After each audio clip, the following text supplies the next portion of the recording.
Good morning, Hey Mac. It's Mrs. Bosworth here. I thought I would take this time while we were all trapped inside to share one of my very favorite books with you. When I can't go out, one of my favorite things to do is to stay home and read. Now, this book that I wanted to share with you is locked in my classroom at Hey Mac, so I decided to go online and get it from Apple Books. You could do that. You can also download books from our local library for free. So if you're home and you don't have any books to read, go online to our library website. You can download them on your phone, tablet, or laptop and read for free. But for now, I would like to share with you Because of Winn-Dixie by Kate D. Camillo.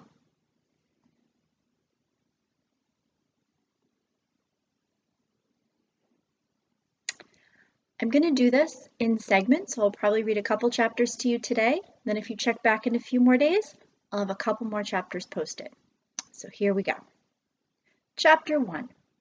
My name is India Opal Bologna. What a name. And last summer, my daddy, the preacher, sent me to the store for a box of macaroni and cheese, some white rice, and 2 tomatoes. And I came back with a dog. I wonder how that happened. This is what happened. I walked into the produce section of the Winn-Dixie grocery store to pick out my 2 tomatoes, and I almost bumped right into the store manager. He was standing there all red-faced, screaming and waving his arms around. "Who let a dog in here?" he kept shouting. "Who let a dirty dog in here?" At first, I didn't see a dog. There were just a lot of vegetables rolling around on the floor, tomatoes and onions and green peppers. And there was what seemed like a whole army of Winn-Dixie employees running around waving their arms, just the same way the store manager was waving his. And then a dog came running around the corner. He was a big dog and ugly, and he looked like he was having a real good time. His tongue was hanging out and he was wagging his tail. He skidded to a stop and smiled right at me. I had never before in my life seen a dog smile, but that's what he did. He pulled back his lips and showed me all his teeth. Then he wagged his tail so hard that he knocked some oranges off a display, and they went rolling everywhere, mixing in with the tomatoes and onions and green peppers. The manager screamed, "Somebody grab that dog!" The dog went running over to the manager, wagging his tail and smiling. He stood up on his hind legs. You could tell that all he wanted to do was get face to face with the manager and thank him for the good time he was having in the produce department. But somehow he ended up knocking the manager over. And the manager must have been having a bad day, because lying there on the floor, right in front of everybody, he started to cry. The dog leaned over him, real concerned, and licked his face. "Please," said the manager, "somebody call the pound." "Wait a minute," I hollered. "That's my dog. Don't call the pound." All the Winn-Dixie employees turned and looked at me.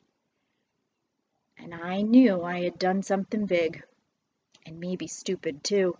But I couldn't help it. I couldn't let that dog go to the pound. "Here, boy," I said. The dog stopped licking the manager's face and put his ears up in the air and looked at me, like he was trying to remember where he knew me from. "Here, boy," I said again. And then I figured that the dog was probably just like everybody else in the world, and that he would want to get called by a name.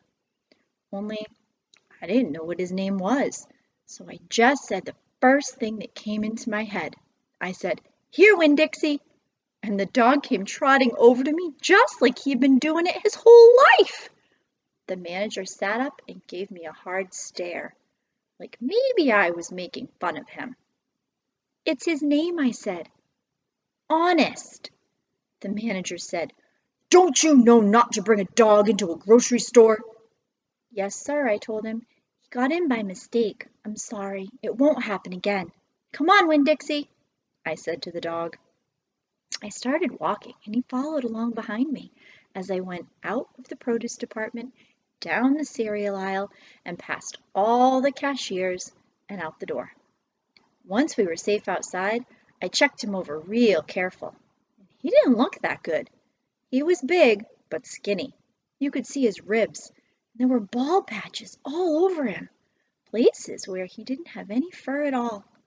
Mostly, he looked like a big piece of old brown carpet that had been left out in the rain.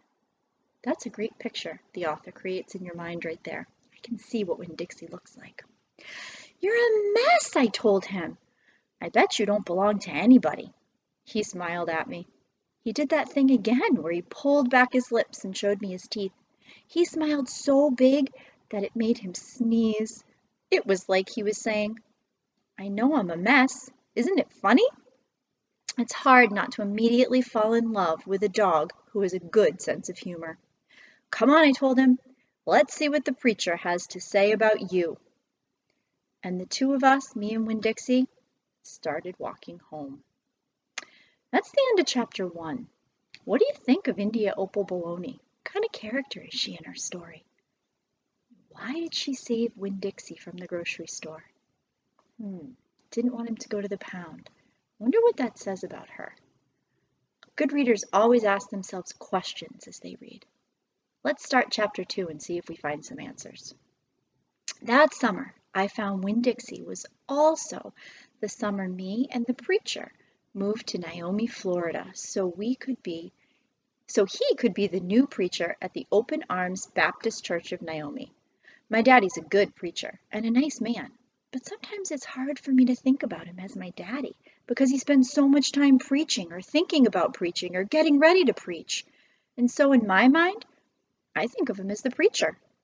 Before I was born, he was a missionary in India, and that's how I got my first name. But he calls me by my second name, Opal, because it was his mother's name, and he loved her a lot. Anyway, while me and Winn-Dixie walked home, I told him how I got my name, and I told him how I had just moved to Naomi. I told him about the preacher and how he was a good man, even if he was too distracted with sermons and prayers and suffering people to go grocery shopping. But you know what? I told Winn-Dixie, "You are a suffering dog, so maybe he will take you right away. Maybe he'll let me keep you." Winn-Dixie looked up at me and wagged his tail. He was kind of limping, like something was wrong with one of his legs. And I had to admit he stunk bad. He was an ugly dog, but already I loved him with all my heart. When we got to the Friendly Corners trailer park, I told Winn-Dixie that he had to behave right and be quiet because this was an all-adult trailer park, and the only reason I got to live in it was because the preacher was a preacher and I was a good, quiet kid. I was what the Friendly Corners trailer park manager, Mr. Alfred, called an exception. And I told Winn-Dixie he had to act like an exception too. Specifically, I told him not to pick any fights with Mr. Alfred's cats or Mrs. Dwetweiler's little yappy Yorkie dog Samuel. Winn-Dixie looked up at me while I was telling him everything, and I swear he understood. "Sit," I told him when we got to my trailer. He sat right down. He had good manners. "Stay here," I told him. "I'll be right back." The preacher was sitting in the living room, working at a little fold-out table. He had papers spread all around him, and he was rubbing his nose, which always means he was thinking hard. "Daddy?" I said. He said back. "Daddy, do you know how you always tell me that we should help those less fortunate than ourselves?" He said. He rubbed his nose, but he looked around his papers. "Well," I said, "I found a less fortunate at the grocery store." "Is that right?" he said. "Yes, sir," I told him. I stared at the preacher real hard. Sometimes he reminded me of a turtle hiding inside its shell. In there, thinking about things and not ever sticking his head out into the world. "Daddy, I was wondering, could this less fortunate, could he stay with us for a while?" Finally, the preacher looked up at me. "Opal," he said, "what are you talking about?" "I found a dog," I told him, "and I want to keep him." "No dogs," the preacher said. "We've talked about this before. You don't need a dog."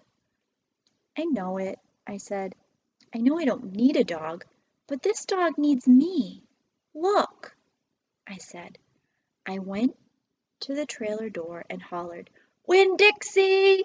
Winn-Dixie's ears shot up in the air and he grinned and sneezed, and then he came limping up the steps and into the trailer and put his head right in the preacher's lap, right on top of a pile of papers. The preacher looked at Winn-Dixie. He looked at his ribs. He looked at his matted up fur and the places where he was bald. The preacher's nose wrinkled up. Like I said, the dog smelled pretty bad. Winn-Dixie looked up at the preacher. He pulled back his lips and he showed the preacher all of his crooked yellow teeth and wagged his tail and knocked some of the preacher's papers off the table. Then he sneezed and some more papers fluttered to the floor. What did you call this dog? The preacher asked. Winn-Dixie, I whispered. I was afraid to say anything too loud. I could see that Winn-Dixie was having a good effect on the preacher. He was making him poke his head out of his shell. Well, said the preacher, he's a stray if I've ever seen one. He put down his pencil and scratched Winn-Dixie behind the ears. And a less fortunate, too, that's for sure. Are you looking for a home? The preacher asked real soft to Winn-Dixie. Winn-Dixie wagged his tail. Well, the preacher said, I guess you found one. What kind of character's the preacher? I don't know. India Opal has some ideas about her dad, and the way that he treats Winn-Dixie gives us some more clues. All right, that was the first 2 chapters. I'm going to stop there for today. I hope you enjoyed it so far, and we will pick this book back up tomorrow. Until then, stay healthy and have fun with your family at home.